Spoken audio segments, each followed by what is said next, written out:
Hi there. As I can see, we are online already. Nice to see you all. Let's wait a little bit to see more people. Yeah. Today is the summer day, at least in Portugal, Porto. Hope you have a nice weather too. Yeah, hello. Hello, we have first kudos in our chat. Nice to meet you all.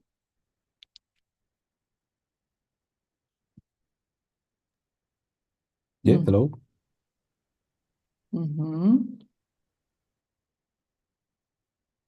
Very soon we're going to start. Let me just quickly introduce myself, introduce the event and our speakers. My name is Marina Kaupanen, and I'm the head of employer branding and communications at dxExperts, the fintech company. We welcome everyone who joined our dxTechTalk online meetup edition today. I want to highlight that our meetup is a tech community that launched by the dxExperts company.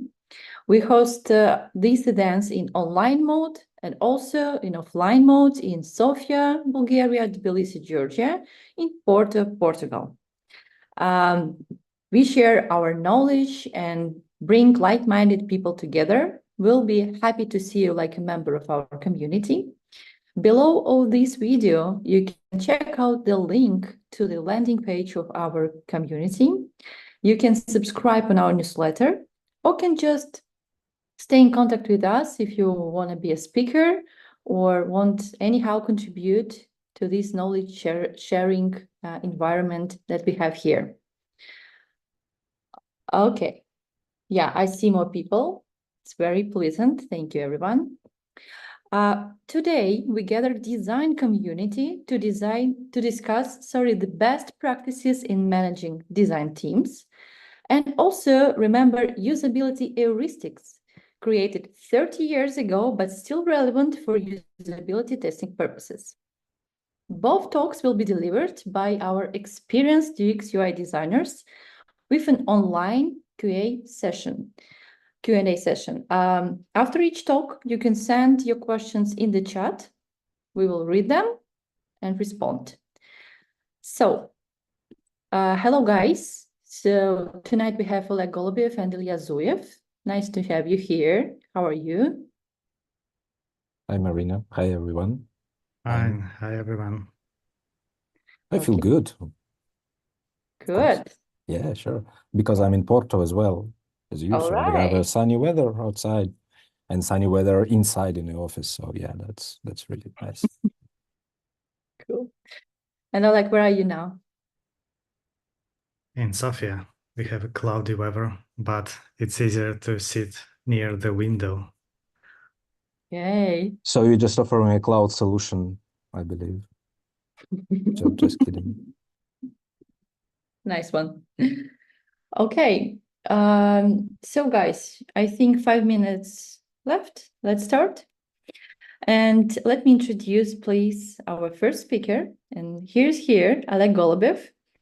It's our design team lead at dxExperts with more than 7 years of experience leading different design teams, and started from building his own team and processes on multiple projects. He developed his own approach in leadership and started assisting other team leaders in building and refining their own design teams.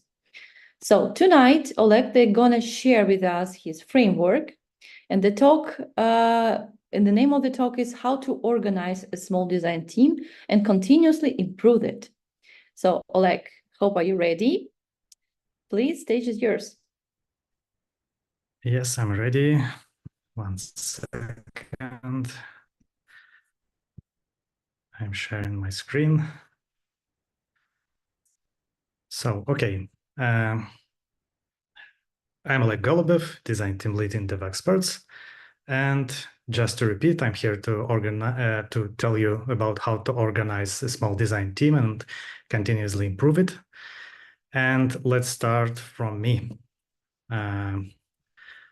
Basically, I started my career in dxExperts in 2018, and 2013, and I started to lead solo projects in 2016, and in 2018, I had my first design team that grown from 2 to 5 people.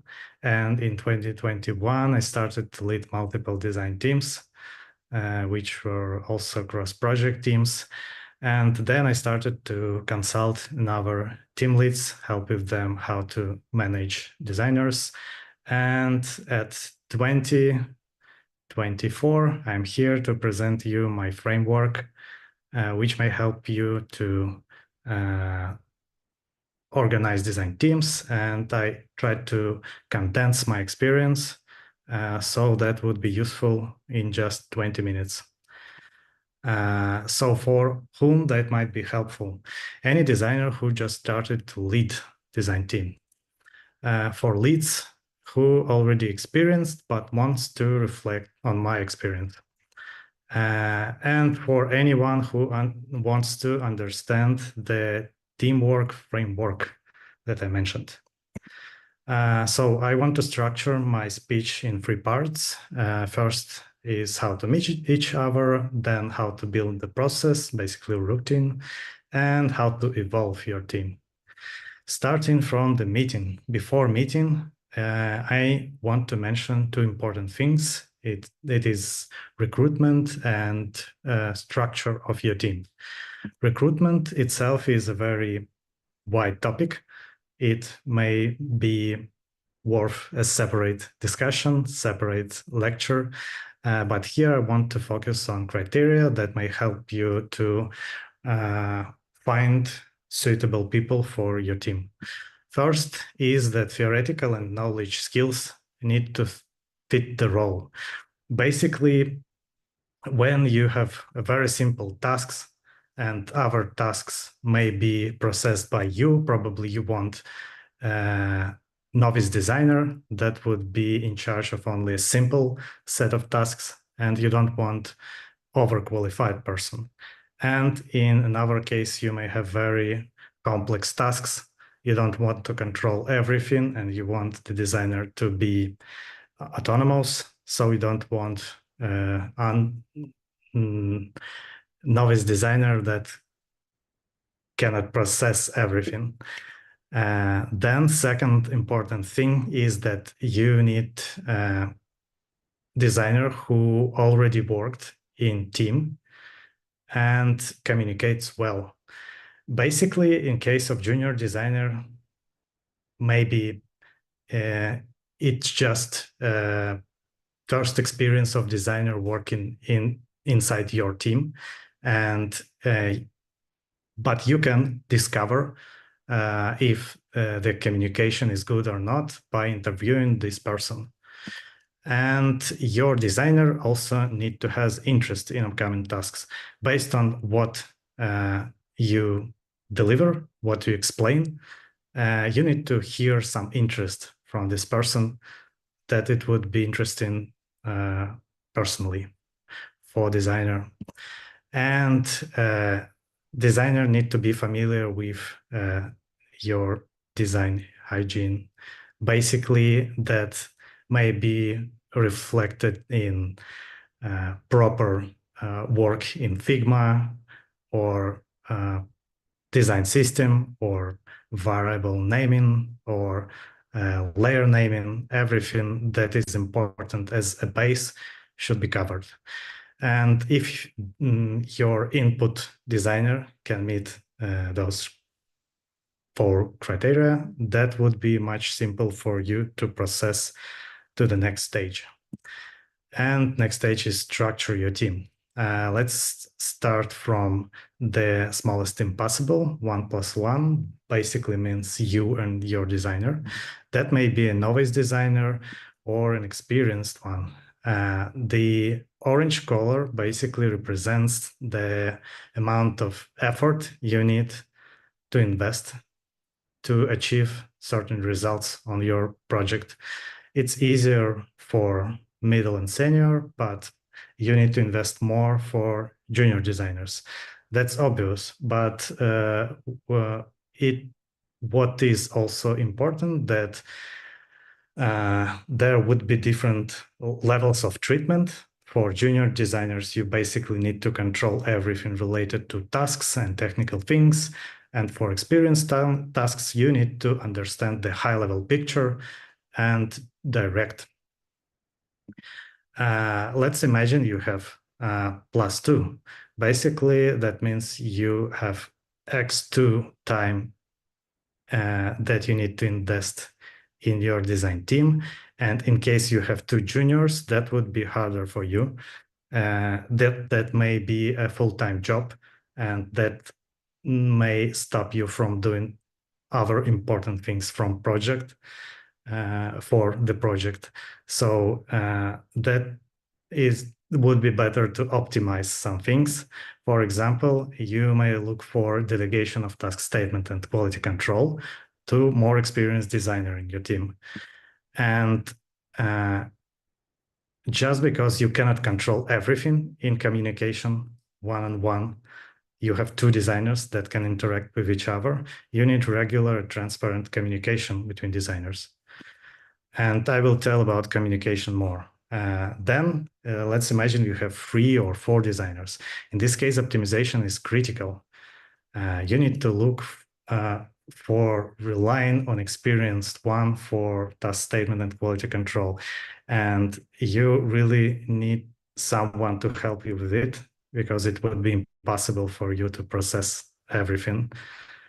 And also, you may consider parallel in some processes that you may discover some things that can be done simultaneously, and you can, so every member of your team can do things that are not dependent on each other. And you also need more rigid structure for communication to reduce chaos and be in control of everything. And in case you have 5 or more people, you need to optimize by hierarchy. Basically, your task leaders should be in charge of small groups. And if you have some designer that is more experienced, some senior that is more experienced than another, this may be a good idea to delegate more people in his branch. And in ideal world where everybody is equal and powerful, imagine you have only seniors, it will not be a complete heaven. You still need, even if you give 99% of freedom, you still need to monitor the errors, and there may be some problems in communication. More designers you have, more problems in communication you may stumble upon, and it will be your role to solve it. And also, you need to focus on the group of skills. Basically, if junior designers want some technical things, in this case, you might spend a lot of time trying to direct and communicate good things that may be achieved by your senior designers. And about the group and communication, I will inform you later on this presentation. So how to meet? First, you need to build trust based on experience. It's important if your designers would share their experience with each other, and everybody understands who is who. Second thing is that personal interests are also very important, and you need to ask for them to understand each other as a person. And you need to avoid sterile communication. That is a common problem in IT. You need to understand each other as a people, not as a bots that help you with some requests like ChatGPT. I have a set of instruments that help me with it. you may implement something like a big meeting with any of these instruments combined, or you might want to meet from time to time in bars or in Zoom beers and meet each other on non-working things. Then after you've met each other, you want to build the process. You have basically 5 communication tools to work with. Each of them may be synchronous or asynchronous. And I will explain each other, why you should use them and how to use them. Let's start from one-on-one. That basically your direct management tool. You want this to personally monitor your designer, fix any problem, and also consider non-project issues. And how to do it. You need to define why it is needed for both for designer and for you. Explain it to designer. You need to build an atmosphere of trust and support. Yeah, and this would be bi-directional. You need to trust and support your designer, and your designer need to trust and support you. And also you need to act as a mentor. So you need to think how you may help your designer from this position. And also, if something cannot be solved quickly, you need to write it down and set it for development plan for as a goal for half or for the whole year. Then you have daily. That's basically your tool for keeping an eye on everything. It is needed when you want to understand everything in detail. It should not exceed 15 or 20 minutes. You need to focus on you and be transparent about the issues. And everybody should understand what to do and then after the meeting. And in case you realize that some complex issues cannot be solved immediately, you can set up a separate meeting, not discuss it on daily. Weekly is another way of thinking, but for creating a higher level picture. It would be useful for you and your team to merge independent subtasks into one big flow to understand who is doing what. It can be 30 to 60 minutes. You can do it 1 or 2 times a week. For smaller teams, you can show your work, like images, highlight some issues. And for bigger teams, it is recommended to just report verbally. And try to focus on the most important updates and issues, since weekly cannot cover every detail possible. Planning is your task statement tool.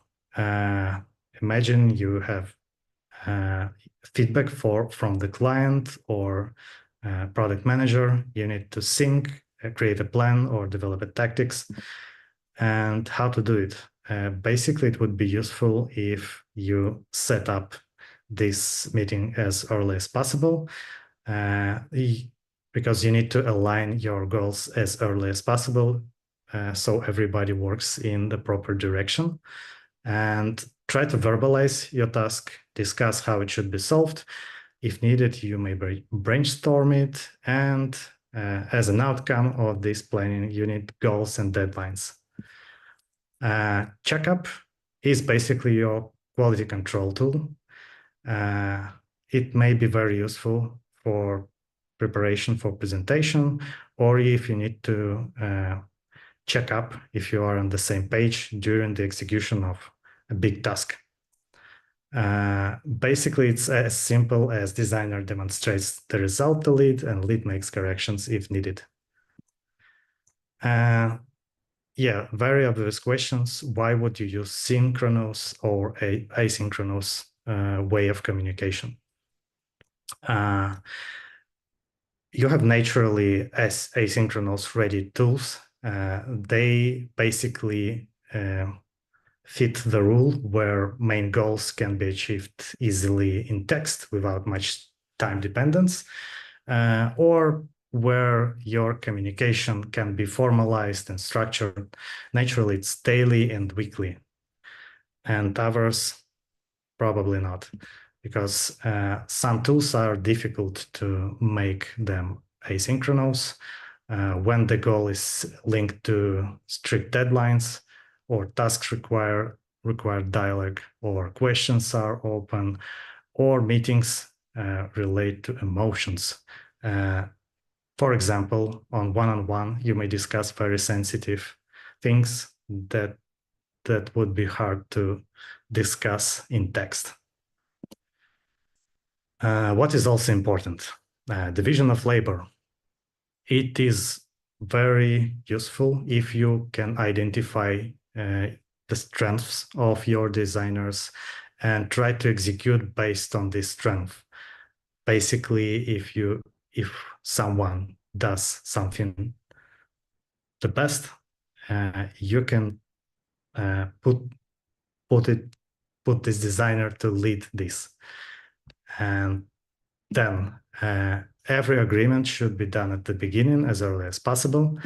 And for control, you need to control not only quality, but also these agreements. And design system, it's a technical artifact, but you need to consider it as early as possible and try to evolve it at the earliest stage. That doesn't matter what kind of design system do you have. You just need to reduce the chaos created by this on the later stages. And let's imagine you've built your routine process and now you need to evolve. I have 4 things for proper evolving. That's knowledge exchange, designer groove, change management, and emotional aspect. First, knowledge exchange. You have 3 tools that you may use. Inspirational meetings. Basically, they can be synchronous or asynchronous. Try to focus on something beautiful or just anything designers like. Everybody can show important or useful things to each other, and try to store this flow, because you may need to recall this if you need it in project. Demos, basically, they are better in sync form, and you need to show the coolest things that designers made, and try to focus on support on Q&A section, because this is where knowledge exchange magic happens. And chatting is basically a asynchronous tool. You can create chats for general things or specific things to support each other, or create something like a hotline. And for some things, you can use bots or scheduled messages for topic starting. What is important to consider is you don't need toxic behavior while you exchange your knowledge, because nobody wants to exchange with toxic people. Try to be polite. And you need to gradually increase your standards. Basically, you discuss your initial improvements, set them as a new normal, and try to find new suggestions, support them, and start once again. Designer's groove. What is it? Basically, it is when you help your designers to grow skills, and any type of skill. And every designer should be treated differently. For, as I mentioned, for lower experienced, you may need to focus on technical skills. For more experienced, it may be more directional support or mentoring. Then you need to monitor requests to be able to work with them. So probably you need to get them on one-to-ones. And this is when your atmosphere of trust would help you to interact with designers and grow their skills. Then try to mention what is stable in work of each designer, because you can build the trust and then delegate this. After delegation, you may not control it at all, and you save your time for other important things you may do on your project that would be beneficial. And remember that diverse team that includes growing and proper delegation, it is bulletproof team. Basically you can answer more challenges with such team. Change management, that is very important topic. And first thing is changes in staff. They always lead to storming. Let's imagine you've built a process when you work with your senior designer, this senior designer works with junior designer, everything works perfectly, but you have a new designer in your team. And this requires you to rebuild this process, or at least to control that everything is happening in the same quality you want. And technical innovations are maybe things related to files, assets, and design system. Basically, that would be perfect if you have senior designer that already can evolve these technical innovations, knows where to find them, how to improve them, how to inject them into your system. And if you don't have such designer, you need to lead this project on your own. So you need to focus on this activity. Emotional aspect is another important topic in general. It may be a very common issue in IT teams that you work like a machine, you chat each other like robots, and you don't feel like things that you do are important for anyone. You can solve it. First, you need to fix your achievements. That would be done. That can be done on demos. For example, everybody can show each other their work and have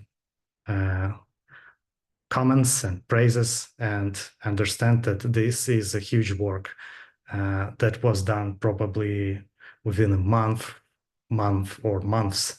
And you can really feel this work when you demo it to your designers, to your colleagues.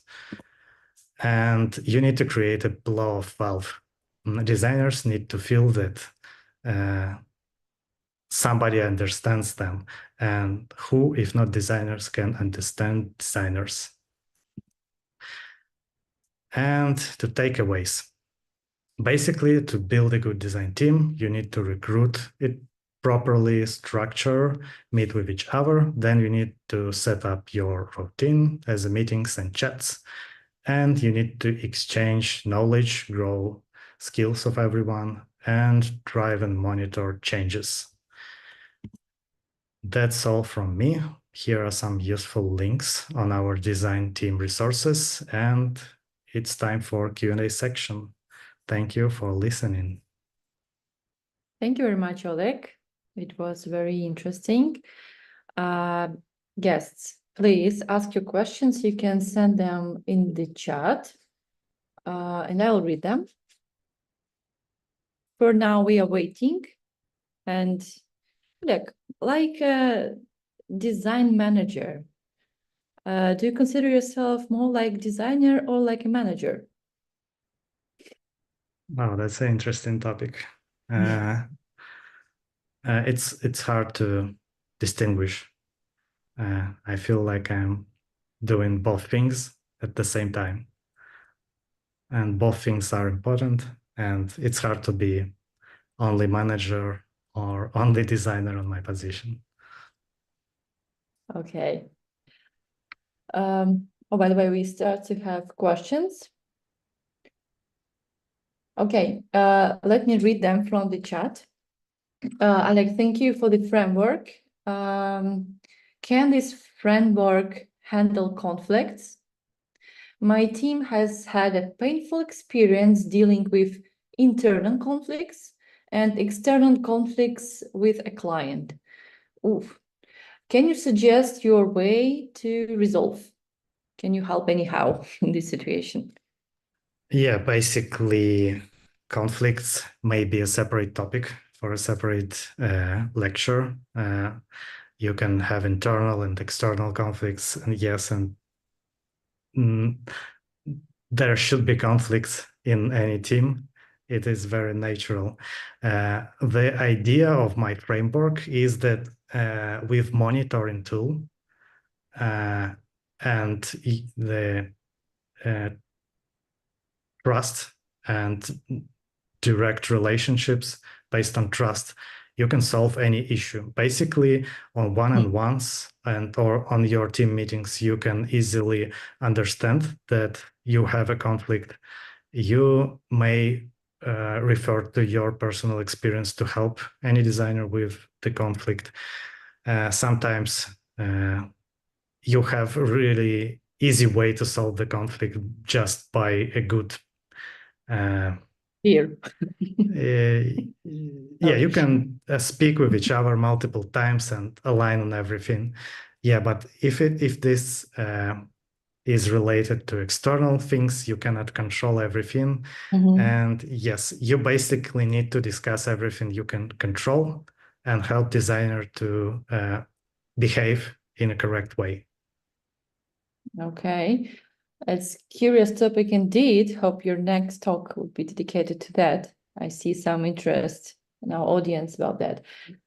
We also have more questions to you. How do you motivate your team members?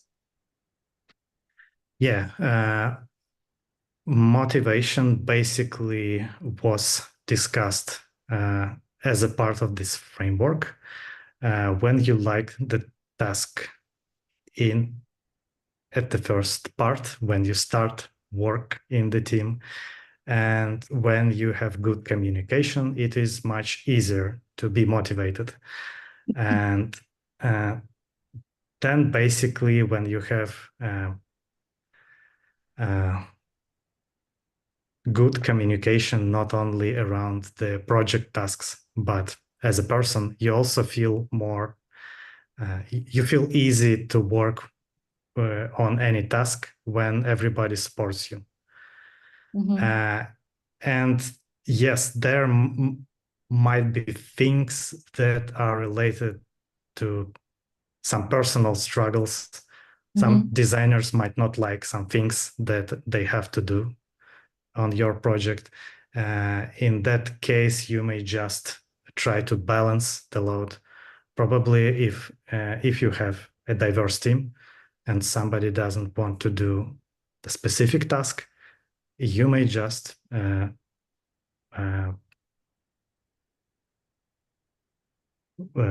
allow another one to hold this task. And probably there may be another task for designer who doesn't like the first. And you may, it may be very unexpected that changing the task or changing the mode or changing communication, how this improves the motivation. Okay, so healthy environment is the must, I believe. Yes. Okay, thank you. And more questions. What was the biggest challenge you encountered? That's biggest can be measured differently, like in terms of scale or emotion. Yeah, let's imagine the scale. My biggest challenge initially was the growth of my team from 2 to 5 people. I didn't have any info, like they're ready to do framework. I was not ready for such growth, and each new designer added a lot of chaos and complexity into the team. I thought it would be easier initially. But you managed, and now you have your own framework. Yeah, that's repetition and doing some mistakes, probably not once, like twice and 5 times in a row. Okay, more questions to you. Can you have a piece of advice to junior designers how they can find their first work as a junior UX UI designer? Yeah, small hint from the beginning of my presentation is that, yeah, you obviously need a lot of technical skills, but also you need to discover what's important as a design hygiene in big companies, if you want, in a big company. Also, you need to understand what is a good communication and try to learn about yourself, what may be your weakest points, and improve them. When you are a good communicator and you understand what is important in bigger companies, in their let's say, framework of work, how they build their process, what they do on a daily basis, you would understand what do you need to learn apart from technical things. And that is very valuable because it's harder to work with bad soft skills, bad communication, and some basic things when you start to work with junior designer. It would be perfect if these problems were solved previously, and you can start to evolve as a lead. You can start to evolve this designer in this project and apply your techniques and project tasks. Okay, thank you. More questions to you. Do you have anything to share about people working remotely, vice versa, people working together in the office, including remote workings can be difficult if they are fully remote? Yeah, basically, I can suggest the book Remote. It is called Remote. I forgot the author. That's from 38 Signals company. Basically, they try to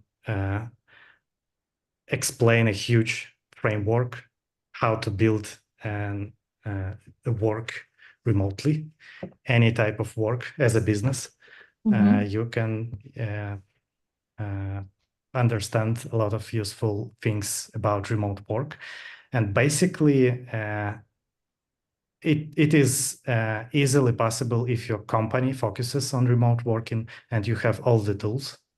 And it would be very hard to achieve efficient remote work if your company doesn't support it, or if you have one fraction of your team working and exchanging knowledge inside the office, and the other part cannot access this knowledge. That this may be a problem, and you need global cloud-based tools that might help everybody to settle this process. Okay, if you're gonna remember the author name, you can share in the chat later via Ilya will make his okay, not a problem. Sorry. Also, do you have something to share? How do you deal with business team who constantly decide what design makes sense, despite the design team constantly saying it's a bad idea? Yes, that is one of the most popular topics for conflicts between designers and clients, or probably product owners.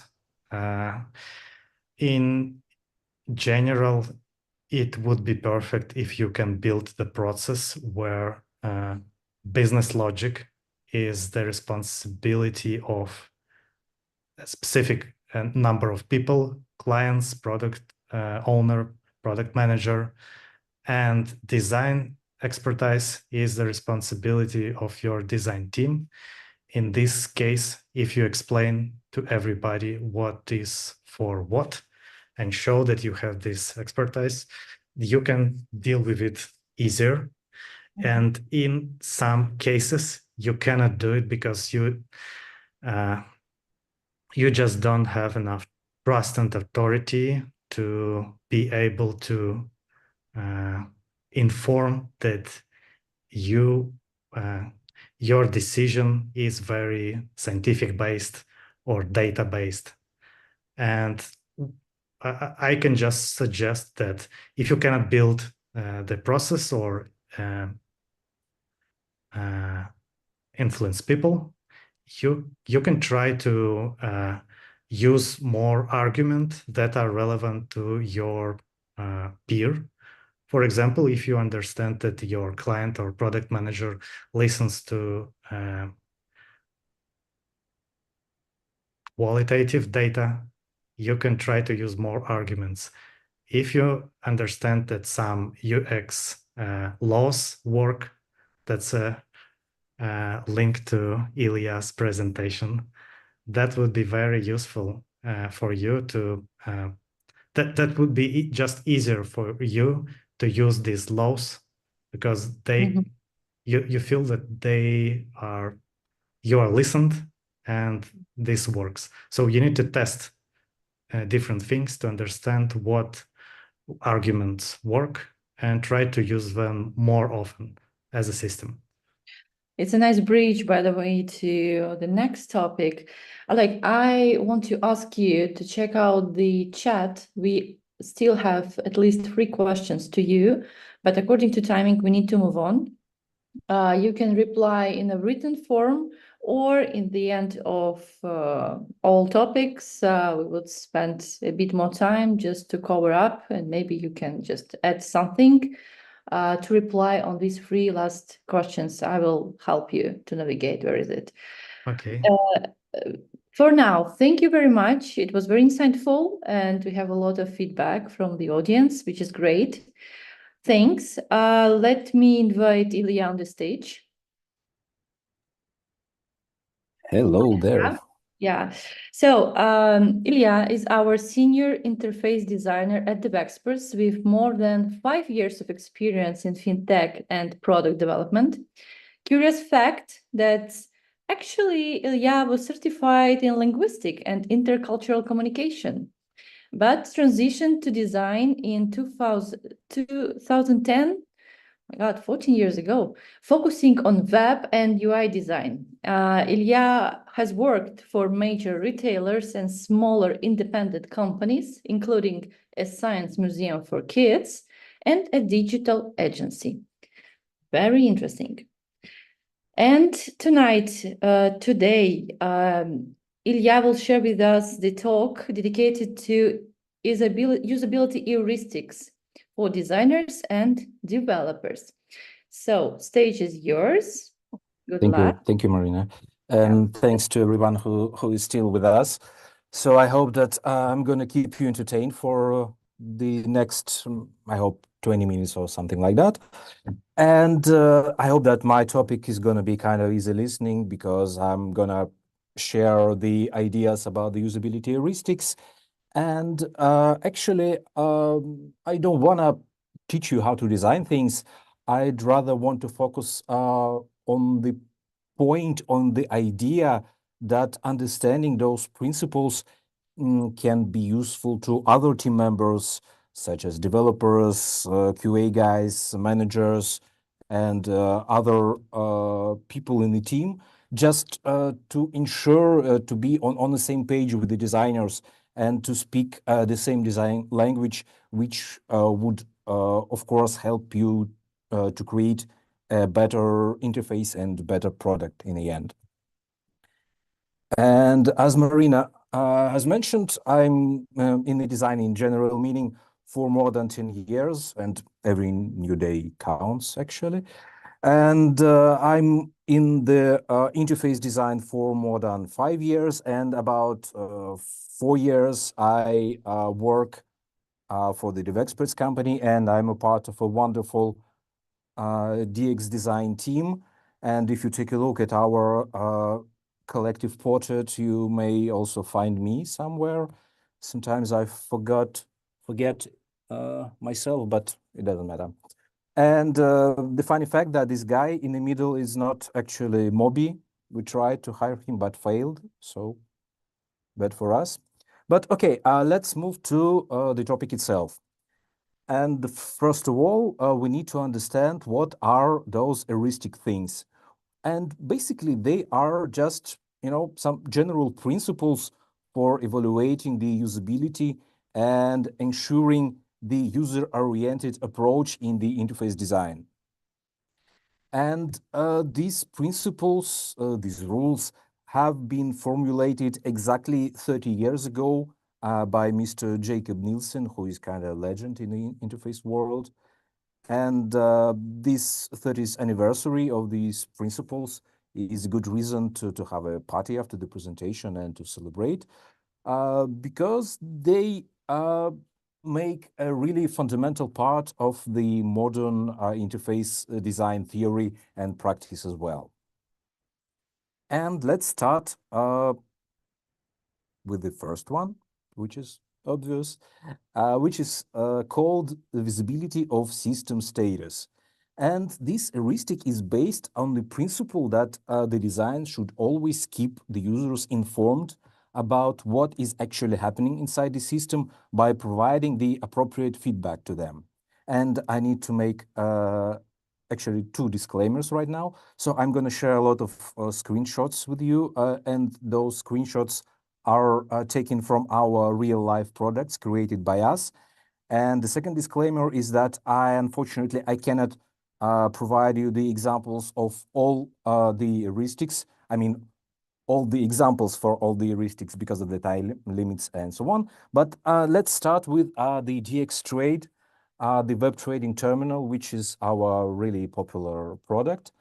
And to visualize the first principle, I'm going to share the different states of different UI controls, such as text inputs, buttons, drop-downs, and other this even smallest parts of the interface, which by their look should give the user the idea, the understanding what exactly is going on in the system. And another very common example here is all kinds of progress indicators, such as spinners, like on the screenshot here, the progress bars, and other types of progress indicators, which are really important because at that time the user cannot actually interact with the system, and so the importance of the feedback is even higher than during the common interaction with the system. Okay, here is number 2, which is called match between the system and the real world.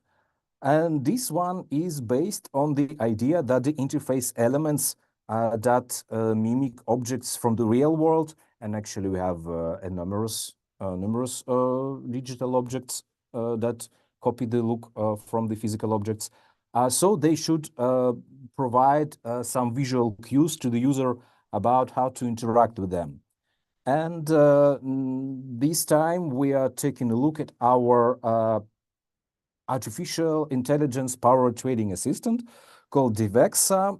And the most obvious example here is about all kinds of icons that copy, maybe not 100%, but still the shape of their physical parents, and sometimes even the function of their physical parents, such as magnifying glass for search, trash bin for removing items, pen for editing, paperclip for attaching something to other something, and so on. Okay, let's move on. Number 3 is called user control and freedom. Well, this one is just about the fact that the users should be able to easily and clearly undo an unwanted action after finding themselves in some kind of a trouble. And now we are taking a look at our instrument, trading instrument managing engine, which is called dxMatch, where the user, the administrator, can easily create, manage, and delete financial instrument. And that's why the ability to undo the deletion of some maybe unintentionally deleted instruments is really, really, really important. And another example in the same application is about having the opportunity to restore some default settings, to reset something to its initial state, just to be sure that everything is fresh and brand new from the beginning. Okay, number 4 is called consistency and standards. And this one is about having all your color, style, components, and design patterns consistent throughout the whole application. And this complex of consistent elements is often called the visual language. And it usually means that all your, let's say, primary colors should be assigned to primary interface elements and controls. All your H1 headers should always look like H1 headers. And even the layout of your application, of your product, should hint the user about the possible scenarios on that very screen. Another aspect of this heuristic is the compliance with some types of external standards, like, for example, compliance with Apple standards when you create the application for iOS platform, and material design, number 3, when you create something for Google. And these were the examples from our mobile version of the dxTrade trading terminal. Okay, number 5, we're on the middle. It's called error prevention.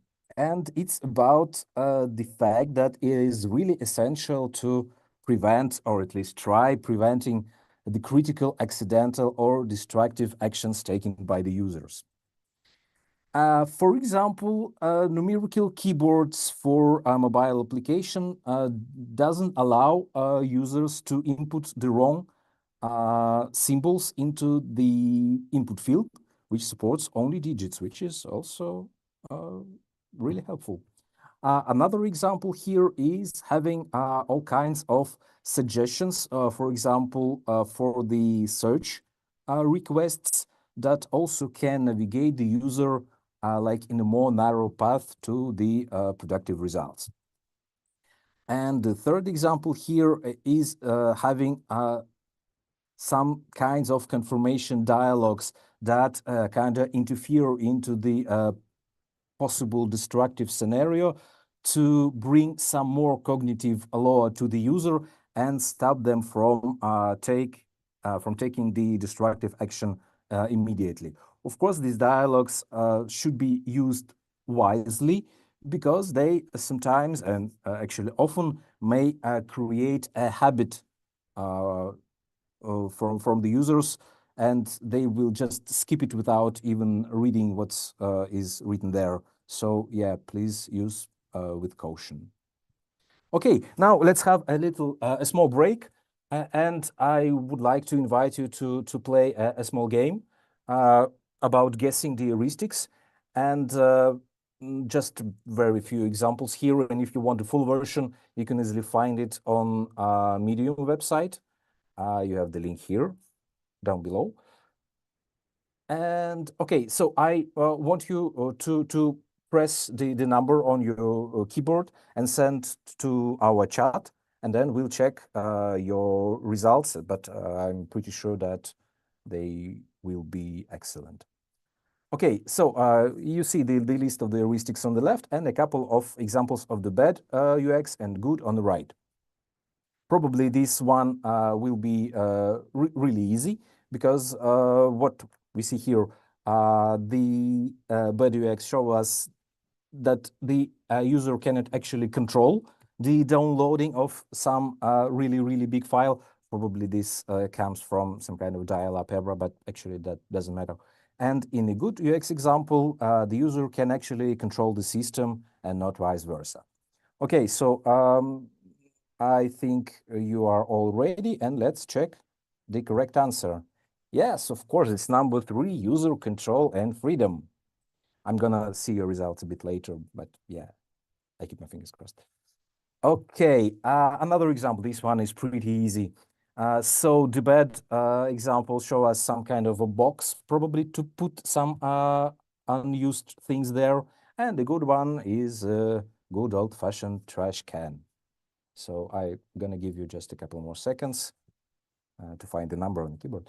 And then let's check the results. Yes, of course, it's number 2, match the system and real world. Well done job. Okay, let's get back to business. We have 5 more heuristics left. Okay, number 6. It is called recognition rather than recall. May sound complex, but actually it's pretty easy. And it's about the idea to provide the necessary information to the user to help them complete the task, rather than making them recall information and use their human memory, which often fail, actually. And here we have our DevEx one more time. And the most common example that I want to share with you is actually this one, the visibility of input labels, which is really, really important when it comes to some kind of complex and long forms, such as on the screenshot here.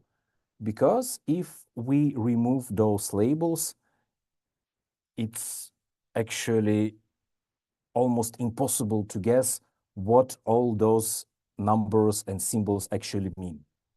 So you should always keep your input labels visible. Of course, this is not as crucial for common and short forms such as login screens, registration forms, when you have like 2 or maybe 3 forms. But yeah, when it comes for complex ones, please keep the labels visible.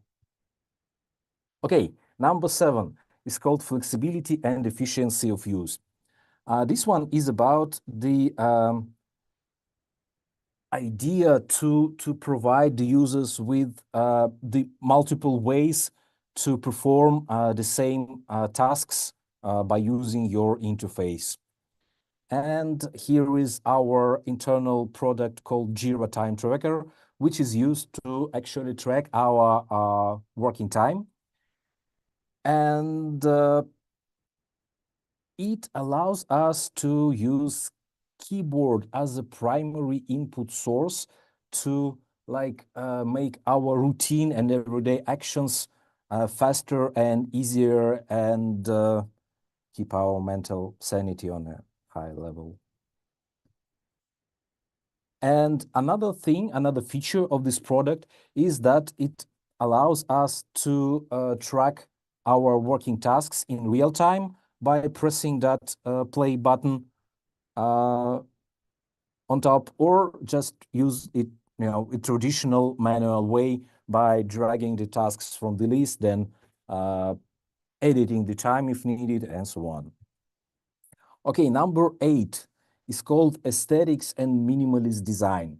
Well, this one may sound pretty much personal or subjective, but actually it's not about the fact that you should make the piece of art out of your designs. It's just about the idea that the interface should provide only the necessary information and avoid the presence of irrelevant or rarely used data, also often called noise, visual noise, or other types of noise. And this one, we are taking a look at our dxCharts project. I believe this is the product of your team.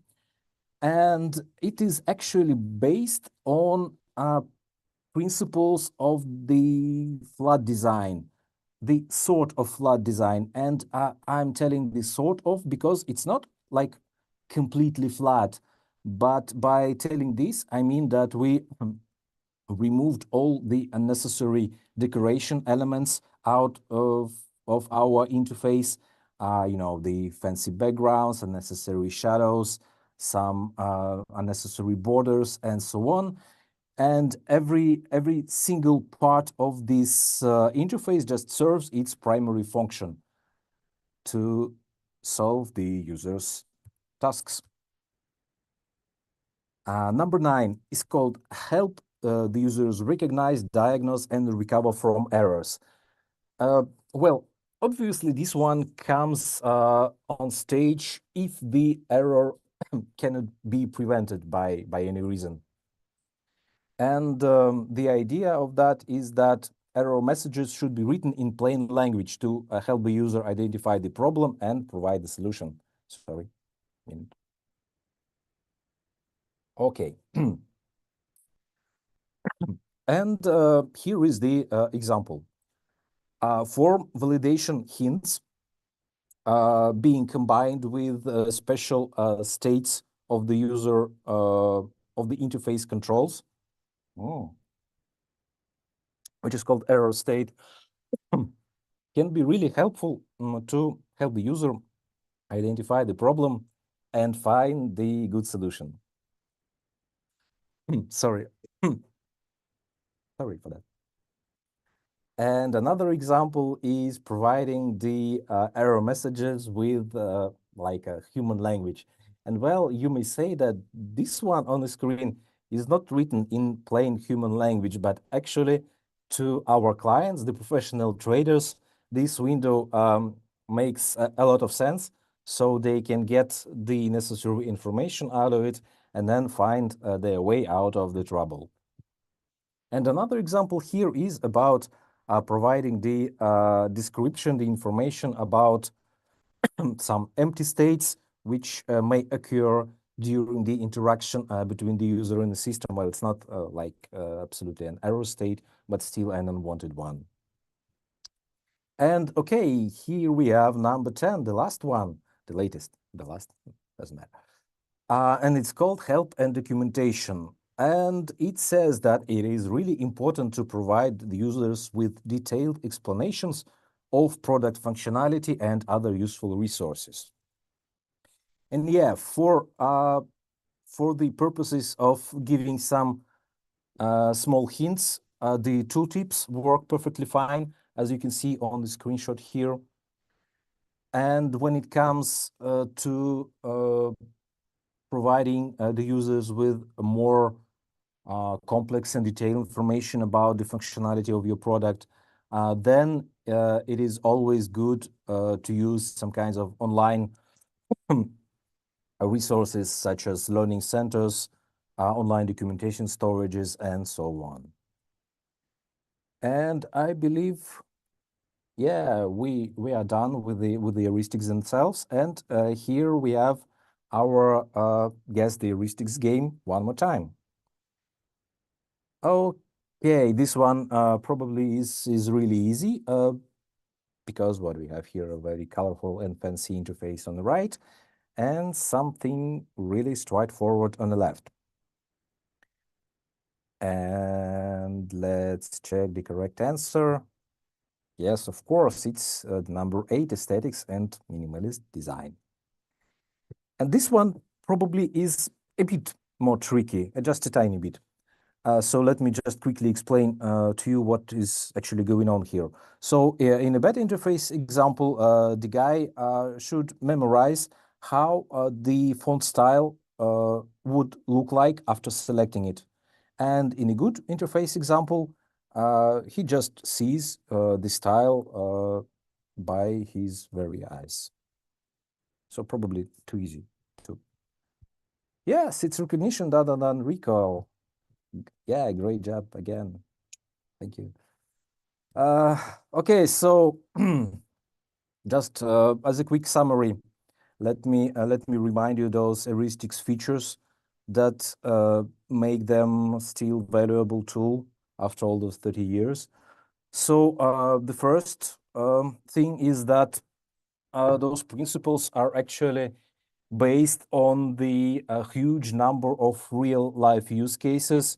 If I'm not mistaken, Mr. Nielsen told about having analyzed like more than 25,000 user scenarios from his practice.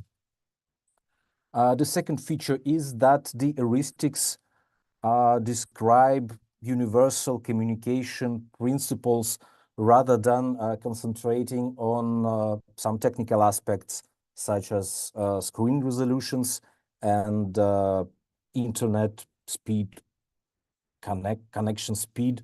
So that's why they are still a relevant tool after all these decades. And the third one is that unfortunately they are not a universal remedy, and they are not the only tool to ensure the quality and the success of your interfaces and products. Well, they are actually just one of the tools in your designer, in your product team toolbox. So they should be used together with other interface evaluation methods such as user researches, user interviews, and you, of course, have many more to consider when you try to create a popular product. So thank you very much. I'm open to your questions. And if you missed the QR code from the Alex performance with the link to our team portfolio, you have the second chance right now. And there you will find more beautiful interface examples, because I've just shown you a small piece of what we actually have. So I hope you enjoyed the presentation and I didn't make you fall asleep.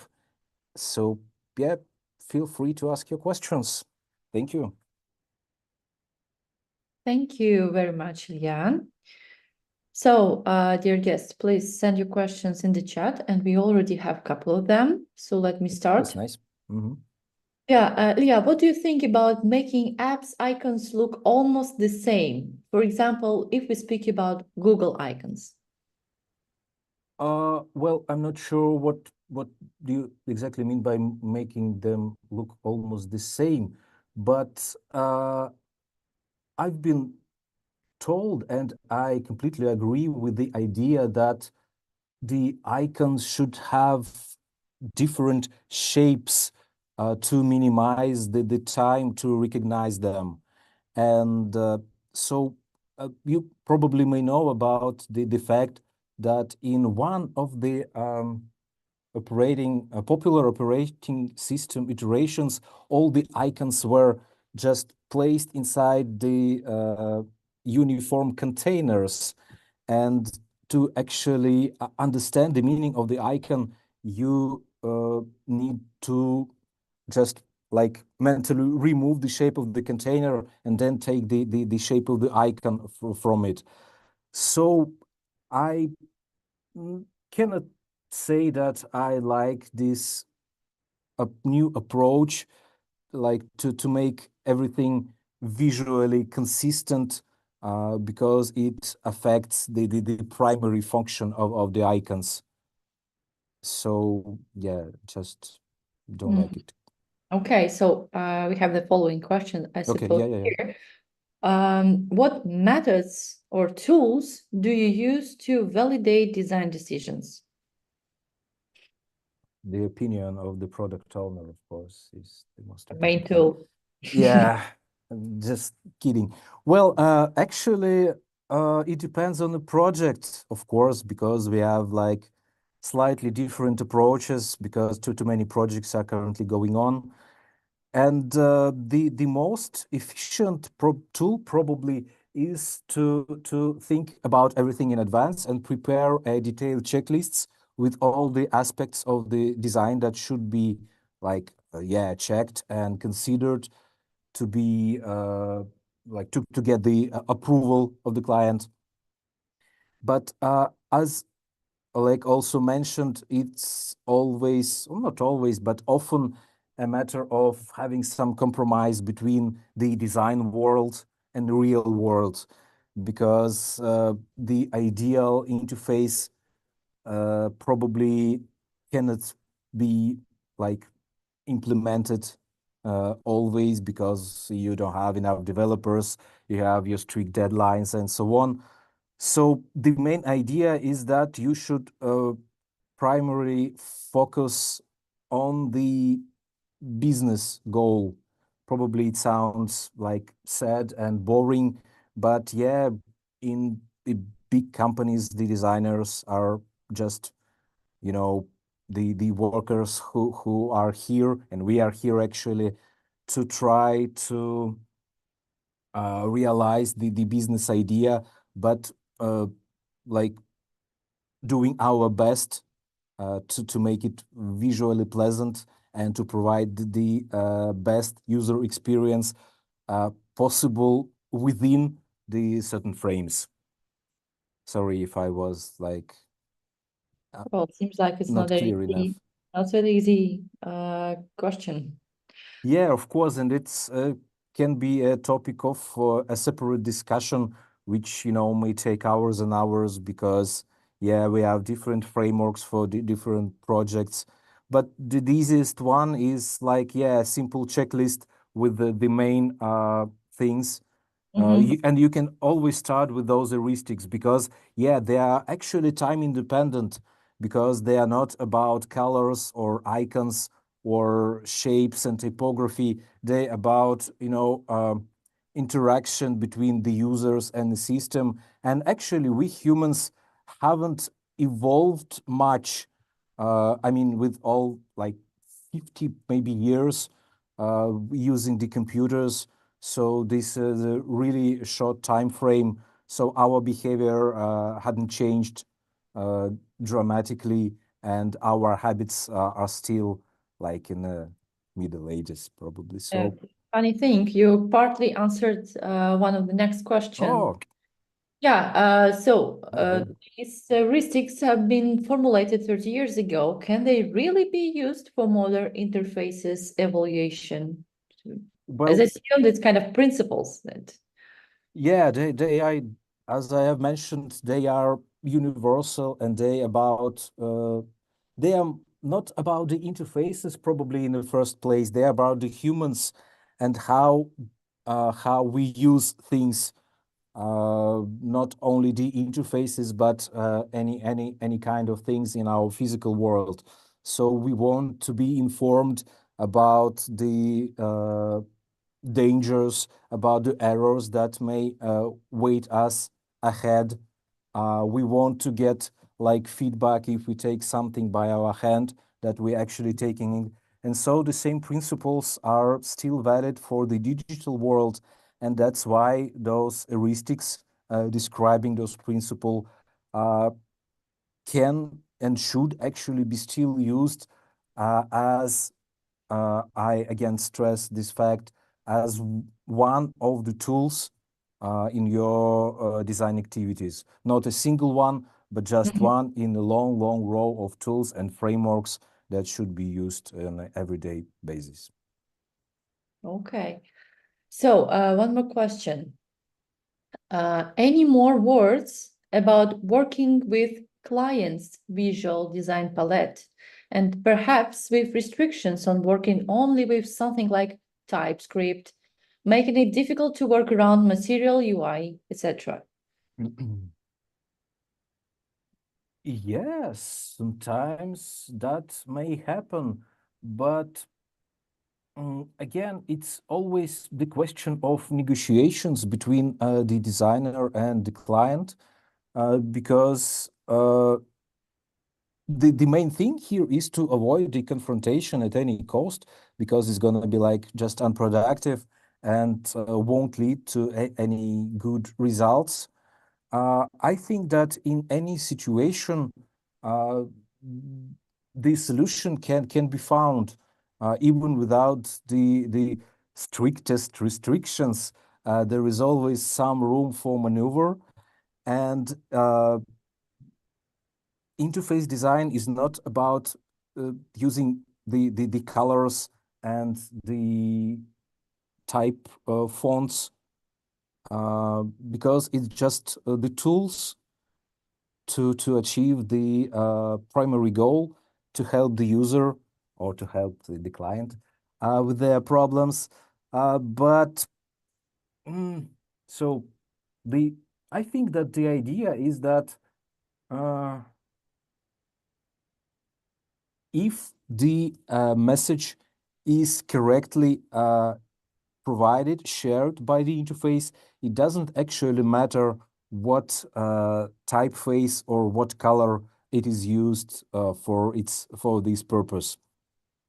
Sometimes it's maybe tricky to comply with the standards of the majors, such as Google or Apple. But in this case, the client should understand that if the product does not appear in the App Store of the major, it just won't conquer the market. So again, negotiations, compromises, and solution in the end. All right. I think so. Well, thank you very much. Thank you. For now, we have no more questions, so you can breathe out a little bit. Before we switch podium again to Oleg, and he can finish answering questions that were addressed to him. Let me just remind you, guys, that we have such talks regularly. You can subscribe on our YouTube channel and check out all previous talks we had, not only about design topics, but also about front-end, back-end, or any other tech-related themes. You can also become a speaker with us. Please contact us via our landing page. So you can find it in the description for the video. And yes, we will be happy to hear some feedback from you. You can reach out us on social media, on DevExpert social media, or if you have any questions to guys, you can subscribe on Design Team page. They also have Instagram account there. You can follow them and address your questions to anyone from the team. And okay, let's wrap up. Alec, can I ask you to provide answers for 3 more questions we have to you? And it will be it. Yes. So first of 3, communication with developers. Basically, it's a big topic. I'll try to be brief. You need to focus on, in your communication, you need to focus on approval points. First might be the validation, technical validation, where lead developer may come to one of your concept sessions and approve that this is technically feasible. This would help you to avoid conflicts in future. Second point of approval might be the handoff, the result of your handoff, for example, Figma specifications. That would be a point where developers would find anything related to the work. They need to approve this specification, so you would be sure that everything is okay, and they would spend some time checking that you are presenting a good quality of specifications for them. Also try to communicate asynchronously. Developers like it. And also try to be more around tech. For example, you can do a lot of things related to design system to make everything automated. Some of the things may be a part of the code without communication. So that would be a good point for Groove. Okay, the next question is, how can you describe design workflow between middle product designer and junior UX designer? That might be a situation when you, for example, help your lead to deal with tasks. This should be focused on task statement and quality control. Basically, you can organize sessions with junior designer. So this designer should communicate with junior designer, like what is the task, what is the plan. So set the plan, and you would find a lot of things, useful things related to explanation of your thoughts. Probably some of the things you thought are obvious, maybe not so obvious, so you need to repeat multiple times in different ways. And second thing is when you control, you need to learn a lot about good, healthy, non-toxic feedback. You need to be to really care about that, so your work would be efficient and designer would understand you better. For the third question, do you think assigning a designer to a dedicated project is a good idea, or it is better to keep designers in a cross-project as a cross-project specialist? That depends on two things. That may be a context of your project or set of projects. First is how much quality and dedication you need on a specific project right now. If you need to really strike with quality, you don't want to assign designer to multiple projects because it will reduce your quality and attention to detail. And the second thing is if you need to grow, if inside your team and project portfolio, if you need to grow the specific designer to be a cross-project machine who can help any designer with anything, that would be a good point to assign them from time to time to different projects. So that would be a strategy for personal growth or for skill set that would be better for your team and for cross support inside your team. So I hope I answered. Thank you. It was brilliant and very quick. Appreciate it. I have a feeling that we can leave you alone here and you will just address more questions. Thank you so much, Oleg and Ilya, one more time. It was a pleasure to have your talks tonight. Thank you, our guests. Please follow us. We will be happy to hear any feedback from you, so we can contact us via social media once again. And see you next time. Have a good evening and soon, some good weekends. Thank you, Marina. Thanks, everyone. Take Thank care. you. Thanks, everyone. Bye. Bye. Bye.